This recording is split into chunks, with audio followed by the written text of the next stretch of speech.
everyone, it's Keren here from tuppencecoloured.co.uk. Thank you for joining me today. Today I'm sharing a technique with you, which is how to take a piece of ordinary craft card like this and turn it into something like this, which is an antique fake leather effect. It's very, very easy to do, so stick with me and I'll show you what I did. I originally saw this technique demonstrated by Sheena Douglas. If you don't know who Sheena is, she's a very well-known and well-respected crafter here in the UK. And what I've got is a piece of craft card, which in this particular case, I've cut down to about the size that I think I'm going to want to use when I'm finished. And I've got a spray bottle into which I've put about that much glycerine. So what's that, about an eighth?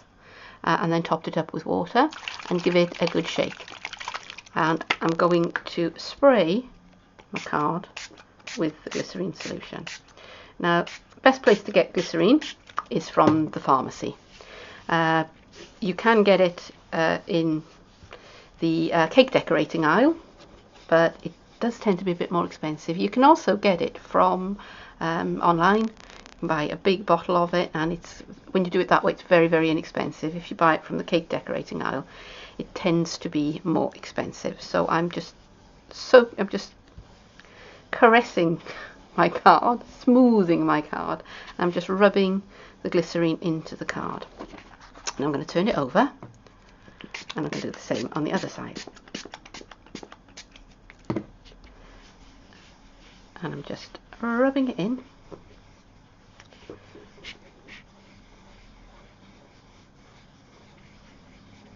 Getting it nice and absorbed. So what I'm trying to do is to get the fibres in the card to absorb the glycerine and water mixture, because it then changes their composition. And I'm going to keep doing that for a little while. So I'll fast forward this bit, because otherwise it's going to be quite a long video. So I'll talk to you soon.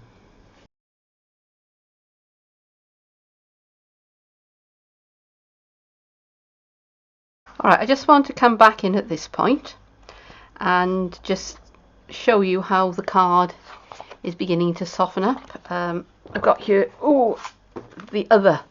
another bit of the Kraft card, which I haven't yet treated, and as you can see, that's still very, very stiff, whereas this is much more pliable.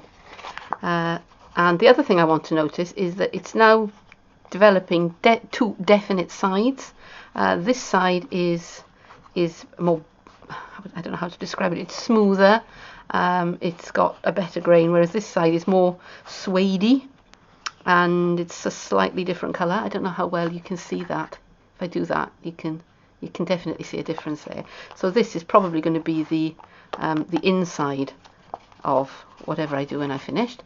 I think I'm just about at the point now, and I'm just picking up the glycerine that I sprayed onto my craft sheet. You do want to protect your surface. Not that the glycerine will harm anything, but it's wet.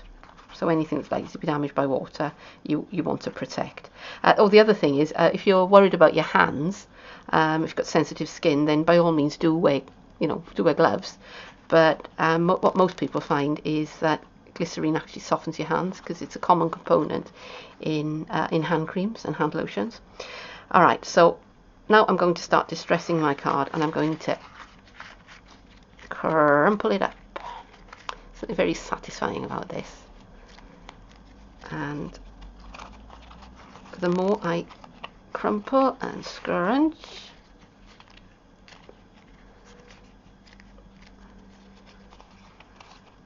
and now it's starting to look a little bit like leather. I'm just going to give it another little quick squeeze and another little quick. And although it's taken in quite a lot of fluid, it's not dripping. It's not dripping wet at all. It feels, I don't know, damp rather than wet. All right, now this is my top side and that's my bottom side. Right, so I could leave it like that and leave that to dry, but I think I'm going to antique and dress it a bit further. So I'm going to bring in some of my my colours of of ink here, so I've got some Sahara sand to begin with, and I'm just going to dab, just brush very, very gently, just across the top. Can you see where it's just caught? There and there, just to make it look old and distressed. And crumb cake next.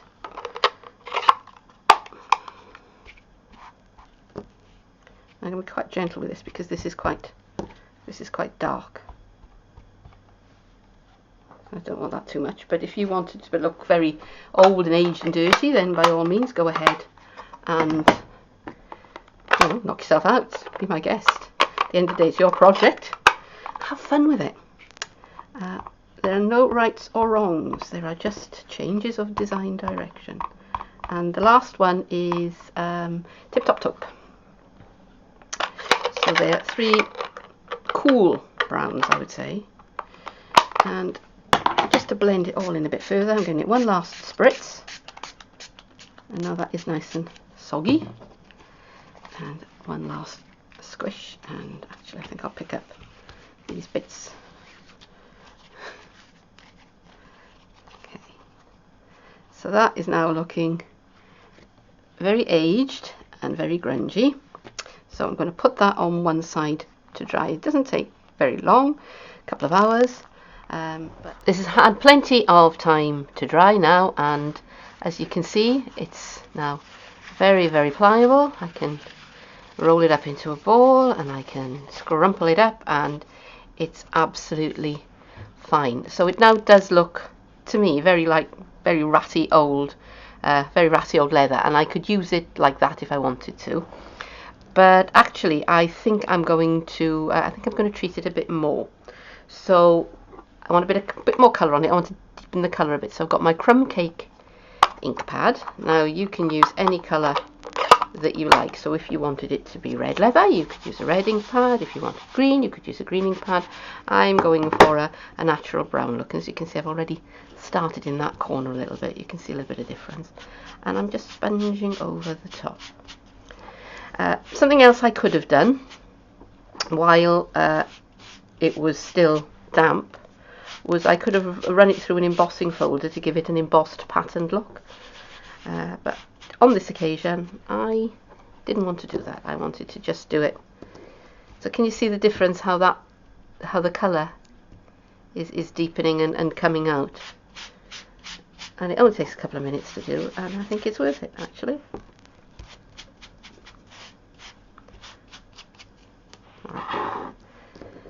So that is now that's now been sponged. I'm losing my words again this morning. I'm just going to wipe my fingers because it is impossible for me to craft without getting muck on my fingers. And again, I could leave it like that. That's fine. It looks like very old, very shabby, very worn leather, but I want this one to be a bit glossy and a bit glazed. So I've got a little cap here, and I've got some crystal effects. And I can use any kind of glaze, glue, medium, whatever you happen to have handy. Let's pick that up off the mat there. I happen to have crystal effects, which is a nice fluid texture, and I'm just going to paint that over the top.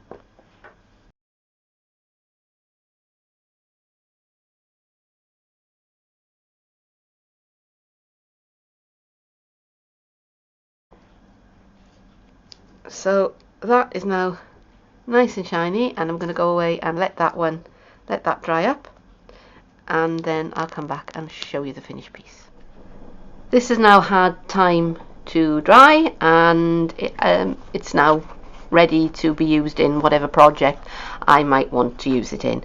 I think I might cover a small book with it. I might cover a box with this kind of material, or it looks very good on a vintage or masculine themed card. Now, if I just bring in the piece of card that I started with, this was actually cut off this piece. As you can see, they are very, very different in character now, and it's all down to the power of glycerine. Isn't that marvellous? Just to show you, This is a card that I've made for a blog challenge that I'm taking part in, and if I bring it in, you can just see the backing card there. I did the same technique on that, but I actually embossed the card while it was still damp. I ran it through with an embossing folder. So that's that. Do hope that you've enjoyed learning this technique, and I hope you'll have a go at it. Please, by all means, do like this video, give me a comment. If you like my videos, please do subscribe. If you want to know more about me, then my blog address, my Facebook page, details are underneath this video. But for now, thank you very much for joining me, and I hope I'll see you again soon. Bye bye.